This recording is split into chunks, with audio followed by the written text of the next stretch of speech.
hora con Oscar Aza. El Papa Francisco recibió hoy al dictador cubano Miguel Díaz-Canel en la primera audiencia celebrada en el Vaticano entre ambos y en la que conversaron durante 40 minutos según fuentes vaticanas.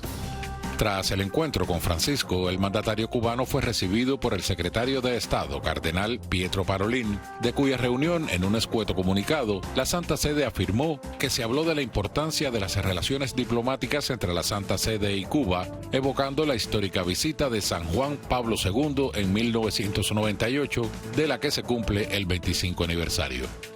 A continuación, se detuvieron en la situación del país y en la contribución que ofrece la Iglesia, especialmente en el ámbito de la caridad, y se tocaron algunos temas internacionales de interés mutuo y se subrayó la importancia de mantener el compromiso de promover siempre el bien común. Ninguna de las partes se pronunció públicamente sobre el tema de la liberación de los presos políticos planteado por la Iglesia Católica a la dictadura cubana desde hace varios meses sin que avancen negociaciones para ello. Díaz-Canel estuvo acompañado de su esposa, Liz Cuesta Peraza, y de uno de sus hijos al que presentó al Papa como el opositor dentro de su familia. Decenas de cubanos se manifestaron en el Vaticano para protestar contra la visita al Papa del gobernante, coreando consignas contra la represión política, el exilio forzado y para alertar de la legitimación a la dictadura cubana que significa esta visita.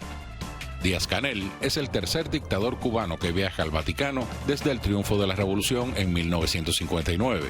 Sus predecesores, Fidel Castro y su hermano Raúl, lo hicieron respectivamente en 1996 y el 2015. Bueno, y tenemos aquí en nuestros estudios para este importante segmento, abriendo el programa, a Omar López Montenegro, presidente del Centro Latinoamericano para la No Violencia. Gracias, Omar. Y a José Miguel Martínez, ex preso político del Grupo de los 75, miembro del Movimiento Cristiano Liberación.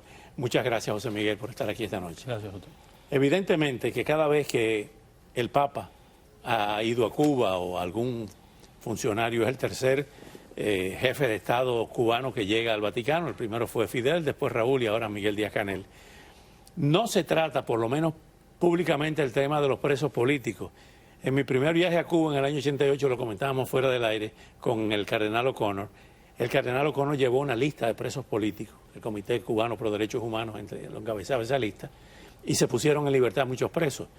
¿Te llama la atención que esta vez ante el Papa no le ha planteado el tema de los presos políticos en Cuba ni de los hostigamientos en plural contra los miembros de la Iglesia Católica en Cuba? Me llama poderosamente la atención y yo creo que esto es peligroso en el sentido de que tal vez el Vaticano está pasando de una política de avestruz, en el caso cubano, no la cabeza enterrada en la tierra y pretendo ver lo que nos está pasando, a tal vez una política.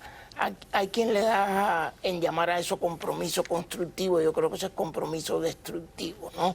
En un momento en que el régimen y sobre todo la figura de Díaz-Canel carece completamente de legitimidad y ante los ojos del mundo está bien desacreditada, yo creo que el momento es pésimo para celebrar esta reunión y evidentemente el tema de los presos políticos es, como dice el refrán norteamericano o la frase norteamericana, es el gorila de 600 libras en el salón que nadie quiere ver. Entonces está ahí en esa reunión y no fue tocado. Sinceramente, todo lo demás son banalidades. José Miguel, no solamente como ex preso político del Grupo de los 75, sino como miembro destacado del Movimiento Cristiano Liberación, que siempre ha tenido muy buenas relaciones con la Iglesia Católica, o con todas las iglesias también, con la protestante, pero en el caso de la Iglesia Católica, ¿por qué tú crees que el Papa posibilitó este viaje de Díaz-Canel al Vaticano? ¿O lo buscó Díaz-Canel? Yo pienso que el viaje de Díaz-Canel al Vaticano es algo que fue buscado de ambas partes. Hubo una visita previa a Cuba y ahora se presenta la oportunidad de Díaz-Canel visitar el Vaticano.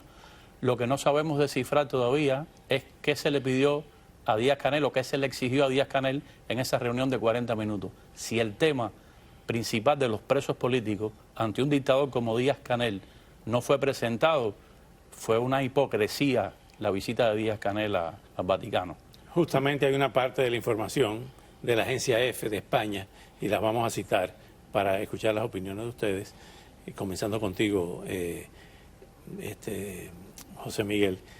Dice, el Vaticano informaría luego sobre los detalles de este encuentro con Parolin. Se reunió con Parolin, secretario de Estado del Vaticano, incluida una petición para la liberación de presos, pero la nota oficial no menciona si las partes abordaron el tema en particular. Puede ser que lo hayan tratado, eso no se sabe. Puede ser que lo hayan tratado. Es de obligatorio cumplimiento que lo hayan tratado. Que no lo sepamos es otra cosa. Pero el Papa sabe delante de quién está. Y el Papa lo pueden asesorar mejor o peor. Pero el Papa sabe con quién está hablando. Está hablando con un hombre que es un dictador y que lanzó a pueblo contra pueblo con palos en la mano hace escasamente 2 años, el próximo día 11 de julio. Sí se coló, sí se ha informado que hablaron sobre el embargo, en una situación como la que está viviendo Cuba, que inclusive muchos de ustedes nos han dicho aquí en los programas que es peor que o igual o peor que el periodo especial del año 90, cuando colapsó la ex Unión Soviética. En este caso, ¿tú crees que la Iglesia, o quizá le planteó el tema de una mediación de la Iglesia ante cualquier tipo de disturbio o negociación eventual ante los Estados Unidos? Ese tema se ha manejado muchas veces, incluso se manejó durante la visita del Papa a los Estados Unidos cuando fue directamente de Cuba, pero como todo esto está rodeado siempre de una aureola de misterio, no se puede precisar. Ahora, sí se puede precisar cuáles son los resultados. Y si no hay ningún resultado en liberación de presos políticos y si no hay ningún pronunciamiento directo del Vaticano sobre el tema de los presos políticos y más allá todavía sobre la falta de libertades democráticas en Cuba y el discurso de odio que se refería José Miguel, el discurso de odio de Díaz-Canel enfrentando a cubanos contra cubanos. Si no hay nada concreto en esto, simplemente el viaje, yo concuerdo también, es un acto de hipocresía. José Miguel, ustedes han pasado por todo en el caso cubano. Ustedes, cumpliendo con la Constitución comunista, llevaron las 10.000 firmas aquella famosa y modificaron la Constitución. Fue una cosa de atrincheramiento total del castrismo. Ese atrincheramiento sigue hoy. Ustedes no ven ninguna posibilidad de una eventual negociación para buscar una salida, una transicional al caso cubano, ¿o siguen atrincherados? Oscar, bien, mira, nosotros pretendimos, desde la práctica, utilizar los pequeños resquicios que la Constitución nos daba la oportunidad de presentar 25.000 firmas, 10.000 firmas o más. Nosotros logramos presentar muchas más firmas. Las primeras fueron 11.020 firmas. Ahora bien, yo no creo que hayamos logrado cambiar la Constitución porque de hecho no se cambió. De hecho nosotros lo que fuimos fue presos ante... No, yo me refiero a la dictadura cubana, que prefirió cambiar la Constitución para no permitir que ustedes exactamente, así fue. Cumplieran con un requisito legal. Exactamente, legal. Así fue, exactamente. En esos mismos términos se manejó la dictadura. Y cada vez que hay un encuentro entre el Vaticano y el gobierno cubano, entre cualquier institución y el gobierno cubano, ambas partes tienen intereses. Los intereses del gobierno cubano están precisamente en mejorar las condiciones que le permitan a ellos perdurar más en el poder, extender los días de gobierno. Los intereses de otras instituciones están en exigirle a ellos que se respeten los derechos humanos, que se dé posibilidad de libertad. Lo que es irónico y es hasta cierto punto denigrante que Díaz-Canel en ese encuentro le diga al Papa que su hijo es el primer opositor, cuando tiene a decenas de miles de jóvenes detenidos, presos, separados de la familia, sencillamente, no porque sean los grandes opositores, sino porque salieron a la calle a pedir libertad de manera espontánea. Fue una consecuencia que se dio a nivel nacional, que por primera vez las personas a través de las redes sociales logran comunicarse y logran establecer un momento idóneo en el que vieron lo que estaba pasando en este lugar y se lanzaron a la calle porque era la voluntad de las personas. Omar, nos quedan 15 segundos. Ha habido una noticia hoy de que los chinos están instalando una base, no solamente una base espía, sino de entrenamiento militar en Cuba. Si se produce finalmente la confrontación por Taiwán con China, ¿qué podría pasar con Cuba? Bueno, si Cuba se convierte de nuevo en una base militar, porque una base de espionaje ya representa un arma ofensiva contra los Estados Unidos, estaremos en una reedición de la crisis de los misiles. Ya no es nuclear, pero también es una amenaza seria. Gracias por venir esta noche. Muchas gracias. Al volver hablaremos de Hunter Biden, el hijo del presidente, quien llegó hoy a un polémico pacto con la Fiscalía Federal. Tras 5 años de investigaciones, analizaremos las repercusiones inmediatas del acuerdo para las elecciones presidenciales del próximo año. Pero antes continúa la búsqueda contrarreloj del submarino desaparecido cuando exploraba los restos del Titanic. A sus tripulantes les quedarían apenas unas 30 horas de oxígeno. ¡Qué horror!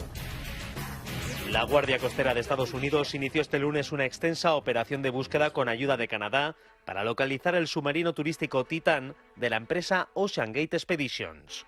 El sumergible desapareció en el Océano Atlántico con 5 personas a bordo que se dirigían a ver los restos del Titanic, el famoso transatlántico hundido hace más de un siglo.